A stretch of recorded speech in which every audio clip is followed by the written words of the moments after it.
गिरता भूजल सूखती धरा, आज करे प्रयास कल हो हरा भरा। राम राम सा चौपाल देखने वाला सगला दर्शक भाई बहनों को बहुत बहुत स्वागत है। बिल्कुल दर्शक भाई बहनों, अगर आज आप प्रयास करांगा जदि आपनो कल है वो हरे भरे हो सके है। अगर आप आने वाले पीढ़ी के लिए पानी ने बचा सका तो भी के लिए प्रयास आपने आज ही करना पड़ेगा, क्योंकि आप सभी जानो हो कि पीने को पानी है जो बहुत सीमित है, सीमित संसाधन है आपने कने पीने का पानी के लिए। और आप ज़्यादातर देखा आप जमीन से ही वो पानी निकाला हाँ, और ज़मीन को जो भूजल स्तर है वो भी बहुत नीचे जाते जा रहे, तो मतलब बहुत बड़ी समस्या अपने सामने आ रही है। अभी आपने पानी की किल्लत महसूस हो रही है, तो आगे आने वाली पीढ़ी ने आप कहीं दे सकेंगा। तो अब बात बहुत सोचने की है, चर्चा को विषय है कि आप किया ये पानी ने आप बचा के सहेज के रख सका हाँ अपने आने वाली पीढ़ी के लिए। तो आज आप विषय भी वही है कि जल है एक वरदान, देता है हमें जीवन दान। तो इस विषय पर आज आप चर्चा करांगा, और चर्चा करने के लिए आज आपने बीच पधारा है डॉक्टर विनय भारद्वाज जी। आप अधीक्षण भूजल वैज्ञानिक एवं सहायक नोडल अधिकारी अटल भूजल योजना राजस्थान से। तो आपको बहुत बहुत स्वागत है भारद्वाज जी। धन्यवाद मैम। तो एक तो आप जल के संरक्षण की तो बात करांगा, लेकिन जिया का आप सभी जाना कि 22 मार्च ना आप विश्व जल दिवस मना रहे हैं, तो एक मनाने के पीछे मतलब कई जरूरत आपने महसूस हुई और वो कब से बनाए जा रहे हैं? विश्व जल दिवस जो मैडम आपको बताना चाहूँगा कि जो स्वच्छ जल है इसके महत्व के बारे में, इसके संरक्षण और प्रबंधन के बारे में आम जन को किस प्रकार से जागरूक किया जा सके, उसके उद्देश्य से ये प्रतिवर्ष जो 22 मार्च को विश्व जल दिवस मनाया जाता रहा है।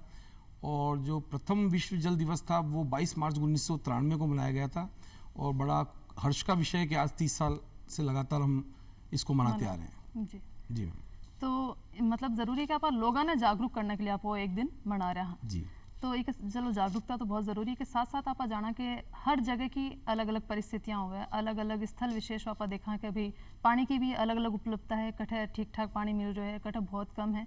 लेकिन आप अगर अपने राजस्थान की बात करा जी तो वो अपना परिवेश किसो है और अठे भूजल की स्थिति कहीं है? जैसे कि आप सभी जानते हैं कि राजस्थान राज्य भौगोलिक क्षेत्रफल की दृष्टि से राज्य का सबसे बड़ा राज्य है। बिल्कुल। लेकिन अगर इसको देश की तुलना करें तो यहाँ पर पूरे देश का लगभग 11% भूभाग राजस्थान राज्य का है, और यहाँ जनसंख्या लगभग 5.5% निवास करती है। लेकिन जब मैं जल संसाधनों की बात करूँगा राजस्थान राज्य के परिप्रेक्ष्य में, तो पूरे देश के जितने जल संसाधन हैं उसका मात्र 1.5% वो हमारे राज्य के अंदर आता है। तो इससे आप सहज अनुमान लगा सकते हो कि राज्य में भूजल की किस प्रकार की भयावहता और किस प्रकार का परिदृश्य।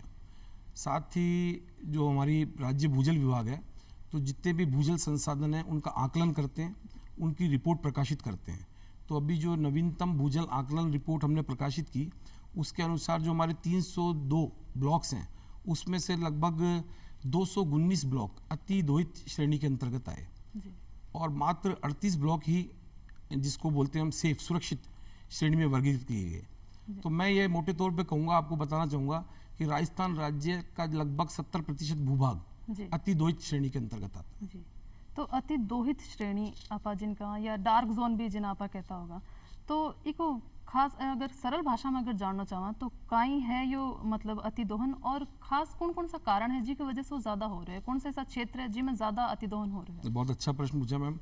आपको बताना चाहूँगा कि जितना बरसात साल में क्षेत्र में होती है वो जितनी रिचार्ज होती है उसकी तुलना में हम उसका जो साल में दोहन करते हैं, तो मोटे रूप में उसका अनुपात के हिसाब से हम ये जो वर्गीकरण है वो करते हैं।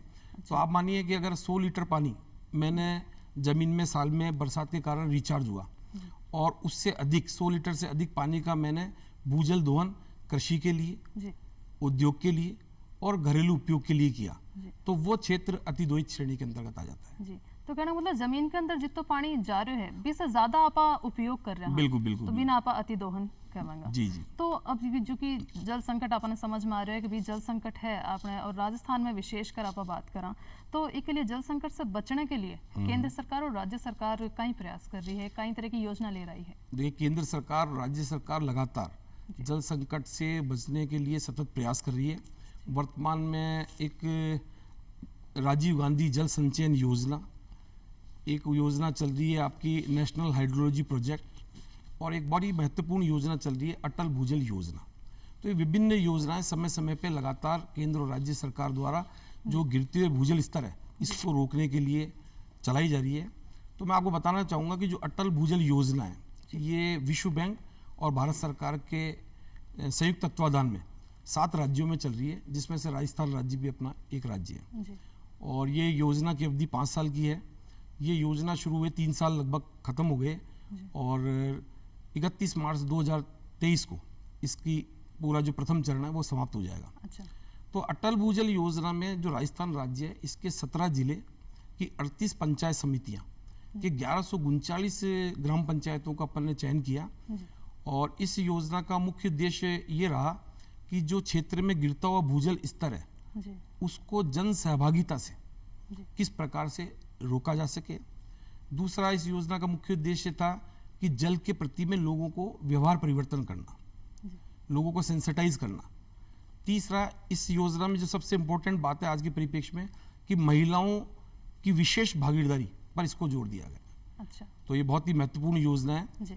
और अब तक जितनी भी योजनाएं आई, मैं आपको बताना चाहूँगा कि वो ऊपर से चलती थी, मतलब टॉप टू बॉटम अप्रोच थी। अच्छा। इस योजना ऐसी है जो अपने ग्रामीण क्षेत्र में जितने भी हमारे लाभार्थी हैं, किसान भाई बहन हैं, उनके साथ चौपाल में बैठ के जी। चर्चा की जाती है। चर्चा करने के बाद में उस ग्रामीण क्षेत्र के अंदर कितनी कृषि योग्य भूमि है, किस किस प्रकार की हम फसलें उसमें उगा रहे हैं, हमारे पास पानी के क्या क्या स्रोत हैं, कितने हैंडपंप हैं, कितने ट्यूबवेल हैं, कितने तालाब हैं और किस प्रकार की हम कृषि कर रहे हैं। तो टोटल गांव वाले सब साथ में किसान भाई बहन बैठ के और इस पर चर्चा करते हैं और ग्राउंड वाटर का उस ग्राम पंचायत के लिए बजट बनाते हैं। अच्छा। कि हमारे पास साल में इतनी बरसात होती है और इतना पानी हमें कृषि के लिए, इतना पशुधन के लिए और इतना हमारा दैनिक आवश्यकताओं के लिए चाहिए। अच्छा। तो वो जो हम ग्राउंड वाटर बजट बनाते हैं उसके आधार पे उस ग्राम पंचायत का वाटर सिक्योरिटी प्लान बनाया जाता है, जल सुरक्षा योजना। उस जल सुरक्षा योजना में हम देखते हैं कि हमारे पास पानी तो है कम, जैसा कि आप सभी जानते हैं, लेकिन पानी की मांग ज़्यादा है, जब भी तो ये क्षेत्र अतिदोहित हुए। बिल्कुल। तो कैसे हम ऐसे क्या प्रयास करें जिनके चलते वो जो पानी की कमी है उसकी हम पूर्ति कर सकें और जो हमारे पास सीमित जल संसाधन है उसमें अपनी दैनिक आवश्यकताओं का काम चला काम सकें। चला सके। तो इसके लिए इस योजना में विशेषकर जल मांग और जल आपूर्ति आधारित कार्य जो जल सुरक्षा योजना बनाते हैं उसमें विभिन्न सहभागी विभागों के माध्यम से उनको क्रियान्वित किया जाने का प्रयास किया जाता है। तो उसमें सबसे इम्पोर्टेंट बात यह है कि जो किसान हैं हमारे, वो अभी जो धोरे से पानी पिलाते हैं तो उनको हम ये बोलते हैं कि धोरे से पानी न पिला के भूमिगत पाइपलाइन से पानी पिला के कृषि करें। साथ ही साथ फव्वारा पद्धति को अपनाएं। जी। इसके साथ साथ जो बूंद बूंद सिंचाई पद्धति है जो आपके आजकल काफ़ी पॉपुलर हो रही है उसको अपनाएं। तो इस तरह के जब हम समन्वित प्रयास करेंगे तो जितना जल संसाधन हमारे पास उपलब्ध है उसका लगभग 40 से 50% हम बचाने में सफल हो पाएंगे। जी। तो आज अपनी अटल भूजल योजना है, इसके अंतर्गत आप एक शब्द सुना कि फील्ड टेस्टिंग हो रही है, तो आप फील्ड टेस्टिंग कहीं हो, इससे कहीं फायदा अपने ग्रामीणों ने होगा?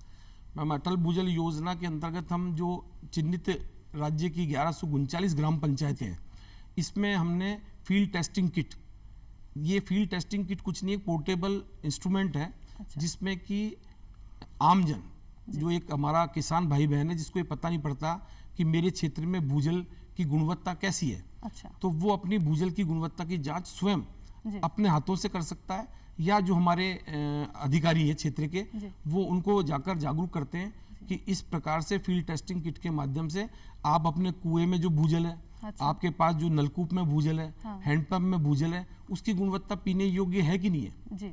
और यदि नहीं है तो किस प्रकार से इसमें किस प्रकार के रसायन या तत्वों का इस्तेमाल अधिक पीने लायक किया बना है, सका। पीने लायक बना सके। क्योंकि एक आम धारणा रहती है कि अधिकतर आदमी जब हम पूछते हैं तो ग्रामीण क्षेत्रों में बोल देते हैं कि पानी खारा है हाँ हाँ। या पीने योग्य नहीं है। जी। तो उस चीज से उबार के उनको लोगों को संवेदनशील बनाने के लिए बिल्कुल। ये फील्ड टेस्टिंग किट वहां पर वितरित किए गए। बिल्कुल, मतलब कोई के कहना से नहीं बल्कि आप खुद ई चीज ने जी, पतो जी। लगा सका कि आपनो पानी है जो की गुणवत्ता किसी है, खारो है, मीठो है, जो आप बोला वो आप पतो लगा सका। जी जी बिल्कुल। एक गिरता जल भूजल स्तर की आप बात करें तो सख्त कदम उठाने की बहुत जरूरत है। तो कहीं कहीं सख्त कदम अपना सरकार द्वारा उठाया जा रहा है कि भूजल जो गिर रहे हैं बिना आप गिरने से रोका।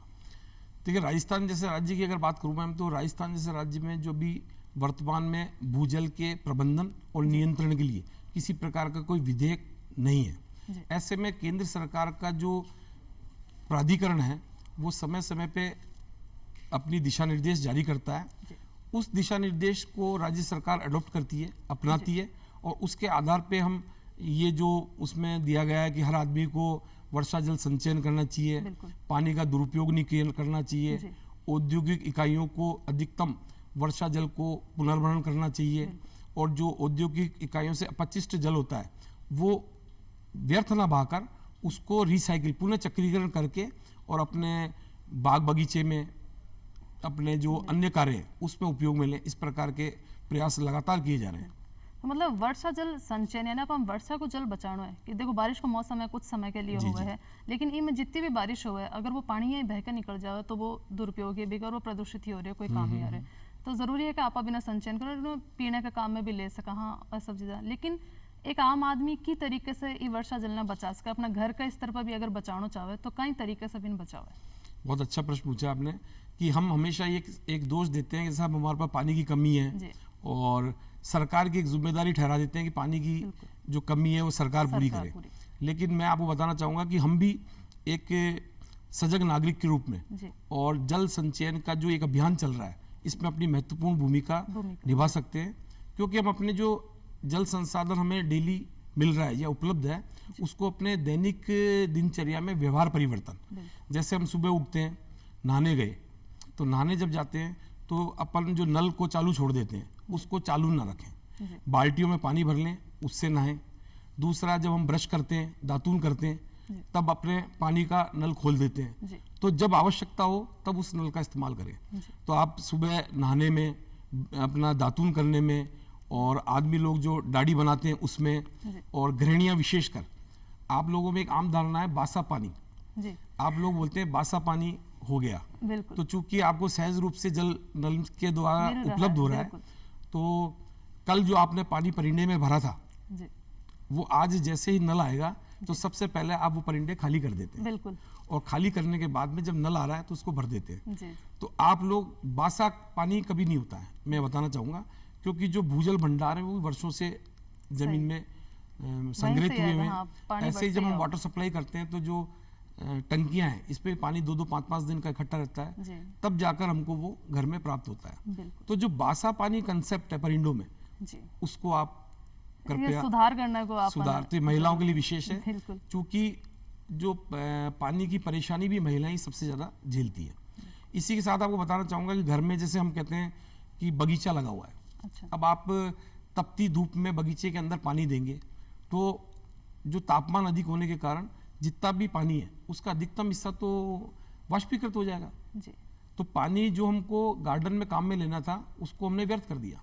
तो मैं यहाँ बताना चाहूंगा कि जब भी हम गार्डन में पानी दें, पेड़ पौधों में पानी दें, तो शाम के समय दें, ताकि उसका वाष्पीकरण कम हो सके और पेड़ पौधों के उगने में वो सहायक सिद्ध हो सके। साथ ही जैसे हम गाड़ियां धोते हैं, अपने फर्श में पोंछा लगाते हैं, तो हम बकेट के अंदर बाल्टी में पानी भर के और कपड़े के माध्यम से करें, ये नहीं कि हमने बोरिंग चलाया, नल चलाया और उसको व्यर्थ बहा।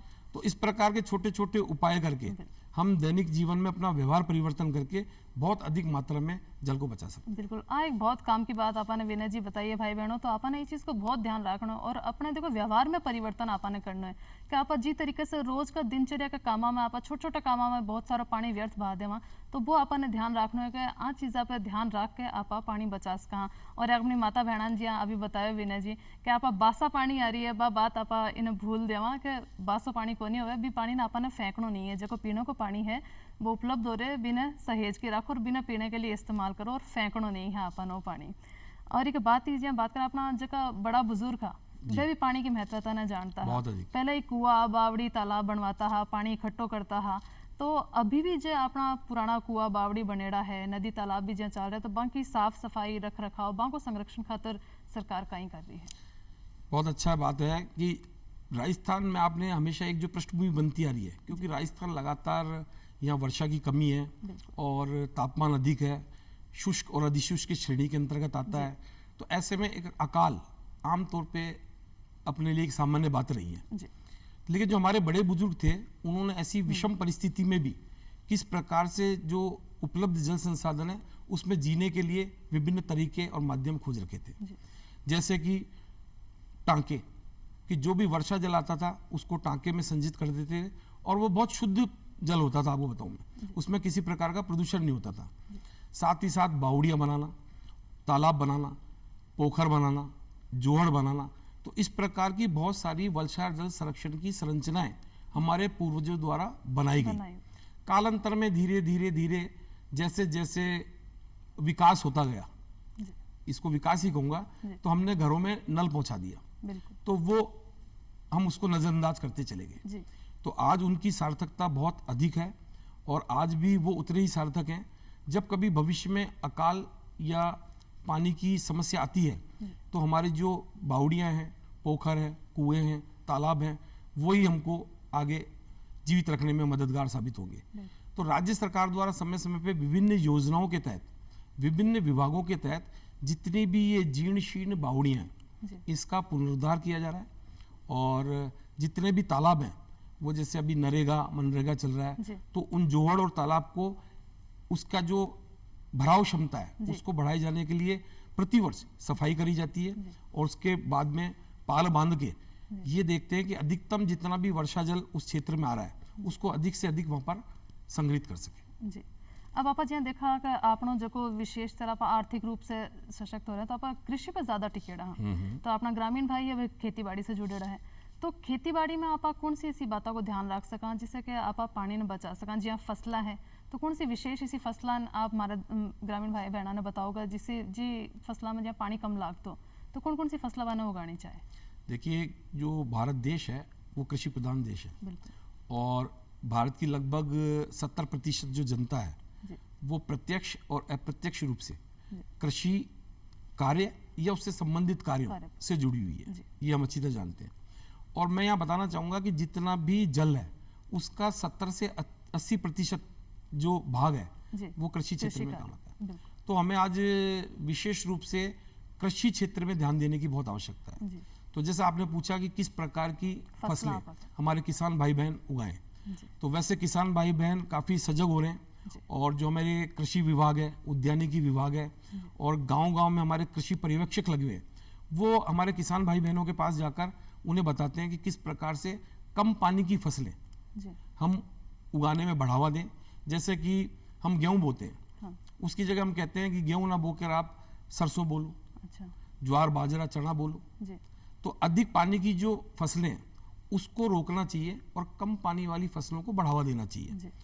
अब आम धारणा यह है कि साहब हम गेहूं बोले, तो आपको बताना चाहूंगा कि 1 बीघा अगर क्षेत्रफल है उस पर 4 उंगल आप पानी देवा और 7 बार पानी देवा तो 1 लाख लीटर पानी गेहूं की फसल 1 बीघा में लगता है। तो आप समझ सकते हो कितना बड़ा पानी का भाग हमने गेहूं को उगाने में लगा दिया। जबकि वही चीज हम सरसों में लें तो केवल आपका 10,000 15,000 लीटर में काम चल जाएगा। तो इस प्रकार की जो आज वैज्ञानिकों द्वारा नई नई फसलें जो कि कम पानी लेती हैं और अच्छी पैदावार देती हैं उसको बढ़ावा देने का महत्व है। दूसरा साथ साथ कि जो भी जल ग्रामीण क्षेत्रों में उपलब्ध है, चाहे वो कुओं के माध्यम से, चाहे आपके फार्म पॉन्ड के माध्यम से, चाहे नलकूपों के माध्यम से, उसको कृषि क्षेत्र में जब हम कार्य ले रहे हैं तो हमें भूमिगत पाइपलाइन के माध्यम से सिंचाई करनी चाहिए। और जो हमारे आजकल प्रेशराइज्ड इरिगेशन जैसे बूंद बूंद सिंचाई पद्धति, फव्वारा पद्धति, इनको बढ़ावा देना चाहिए। इससे क्या होता है कि फसल उतने जिस फसल को जितनी मांग है उतना पानी मिल जाता है और फसल बहुत अच्छी होती है, लेकिन हम दूसरी तरफ से 40 से 50% तक पानी की बचत कर लेते हैं। तो एक तो अपन मतलब फसलों पर ध्यान देना पड़ेगा कि अपन कौन कौन सी फसल है जो अपन इस्तेमाल करनी है उगानी है, और साथ साथ अपना जगह भाई अपना सिंचाई का जो की विधियां हैं वहाँ पर अपन ध्यान देना है कि अपन कौन सी विधि है जिससे अपन पानी है जो अपना दुरुपयोग भी नहीं होगा और कम पानी में भी अपन अच्छी पैदावार मिलेगी। तो आम विधिया को अपना किसान भाई ने विशेष ध्यान रखना है। और साथ ही साथ जहाँ कई बार होगा कि अपना किसान भाई बहन ने पतो नहीं होगा कि जहाँ वर्षा होगी तो अपनी जमीन में भी कितना पानी है कि के स्तर पे कितनी वर्षा हुई है, कभी भी सोचा कि बहुत कम वर्षा हुई है। तो वर्षा जल मापने के लिए कई तरह का कोई यंत्र है, कई है कोई तकनीक है? देखिए पहले जो ग्रामीण क्षेत्रों में परंपरागत विधि है, तो जब भी आप पूछेंगे कि आपके गांव का भूजल स्तर क्या है, तो मेरे जो किसान भाई बहन है बोलते हैं इतने हाथ है, 15 हाथ है, 20 हाथ है, 50 हाथ पे पानी को छू है। हाँ, इस तरीके से बताते हैं। लेकिन आज वैज्ञानिक जमाना आ गया, विकास चल रहा है, तो ऐसे में जैसे राज्य भूजल विभाग है, केंद्रीय भूमिजल बोर्ड है, ये हम जितने भी हमारे क्षेत्र हैं इसके अंदर हम पीजोमीटर लगाते हैं। तो पीजोमीटर कोई यंत्र नहीं है, जैसे हैंडपंप खोदते हैं ऐसे ही एक संरचना बनाई जाती है, उसमें पानी निकालने की नहीं जगह हम पानी का भूजल स्तर फीते के माध्यम से नाप लेते हैं। अच्छा, तो ये तो हो गई हमारी परंपरागत विधि कि फीते से पानी का चूहा नापना।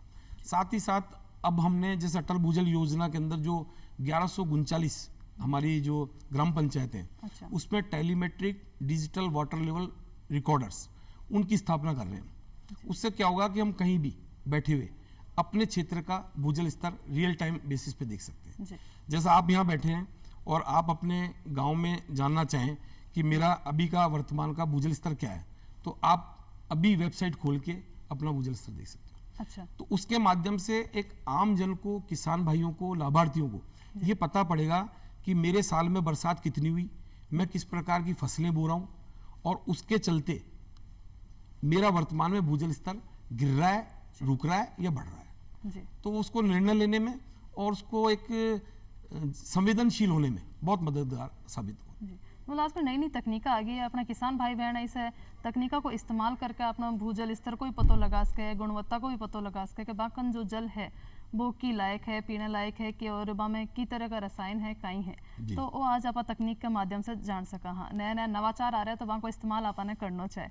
एक आप आजकल देखा कि जलवायु परिवर्तन पर बहुत चर्चा हो, जोर शोर से चारों तरफ एक बहुत बातचीत हो रही कि भी जलवायु परिवर्तन हो रहा है। तो कहीं है ये जलवायु परिवर्तन और कहीं इससे फर्क पड़ेगा? जलवायु परिवर्तन को मैं सीधा भाषा में समझाना चाहूँ तो जो आप लोग पहले मौसम चक्र जो जी। कि सर्दी, गर्मी, बरसात, जी, तो आपको रोज देखने को मिलेगा कि उसमें परिवर्तन आ रहा है। बिल्कुल। तो जो सर्दी के मौसम में गर्मी पड़ रही जी। है, गर्मी के मौसम में सर्दी पड़ रही है, और बेमौसम की बरसात हमको रोज देखने को मिलती है। बिल्कुल। तो जलवायु परिवर्तन में पहले चौमासा हुआ करता था 4 महीने का, जी, और मुझे अच्छी तरह याद है कि चौमासे में जो घर के अंदर सीलन आ जाती थी, कपड़े सुखाना मुश्किल दुर्भर हो हो जाता जाता था, और 5-5, 10-10 दिन तक जी, सूर्य देव के दर्शन नहीं होते थे। बिल्कुल। तो एक वो चौमासा हुआ करता था, और हमारे घर की जो छतें थी, दीवारें थी, उस पर काई या फफूंद जम जाती थी। तो आज वो आपको चौमासा देखने को नहीं मिलेगा, क्योंकि जो वर्षा के दिन है वो 120 दिन से घटकर 37-40 दिन ही रहे। जी, और वर्षा का जो तरीका है, जैसे पहले गांव में झड़ी लगा करती थी, जी, तो झड़ी लग के धीरे धीरे धीरे पानी का रिसाव होता था, और वो कालांतर में धीरे धीरे भूजल स्तर और भूजल भंडारों को बढ़ाता था। जी, लेकिन अब वो पानी क्या होता है कि अचानक तेजी से बरसात आई और फिर 2 दिन तक बरसात नहीं आई, तो जो वर्षा का चक्र है वो बदल गया, उसके दिन पर बदल गए, उसका व्यवहार बदल गया। जैसे आपने सुना होगा कि गांव के एक क्षेत्र में बरसात हुई और दूसरे क्षेत्र में बरसात नहीं हुई। जी, तो इस प्रकार की जो चीजें हैं ये मौसम और जलवायु परिवर्तन के कारण सहज देखने को मिल रही है। जी। एक आप जरूरत है कि सब इतना जागरूक हो गए, हर व्यक्ति ये चीज से जुड़े भी, जल संरक्षण के लिए भी ना जुड़ना चाहे। तो एक अंदर बच्चा का ही भूमिका निभा सके, अगर आप बच्चा ना इस चीज से जोड़ के देखा तो?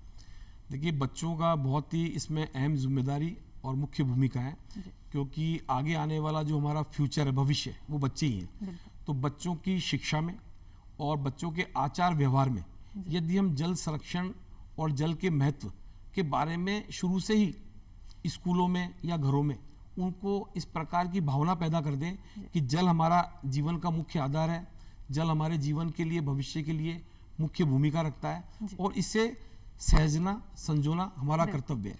बिल्कुल। तो इस प्रकार की शिक्षा हम उनके शैक्षणिक जो सिलेबस जी। है उसमें जोड़ें, और जो विभिन्न प्रकार की स्कूलों में सभाएं होती है, जी। कार्यशालाएं होती है और चर्चाएं होती है, उसमें जल जैसे महत्वपूर्ण विषय विषय ना को रखना चर्चा करनी चाहिए। तो इस तरीके से आप बच्चा ने भी इसे जोड़ सका, हाँ, और सब बड़ा के साथ साथ बच्चा और सभी आप में जागरूक होगा बच्चा ने जोड़ने की वजह बिल्कुल, से। बिल्कुल। तो विनय जी, आप आया, इतना अच्छी जानकारी हमारे दर्शक भाई बहना ने ये विषय पे दी, तो इसके लिए आपको बहुत बहुत धन्यवाद और लेवा विदा। राम राम सा। राम राम सा।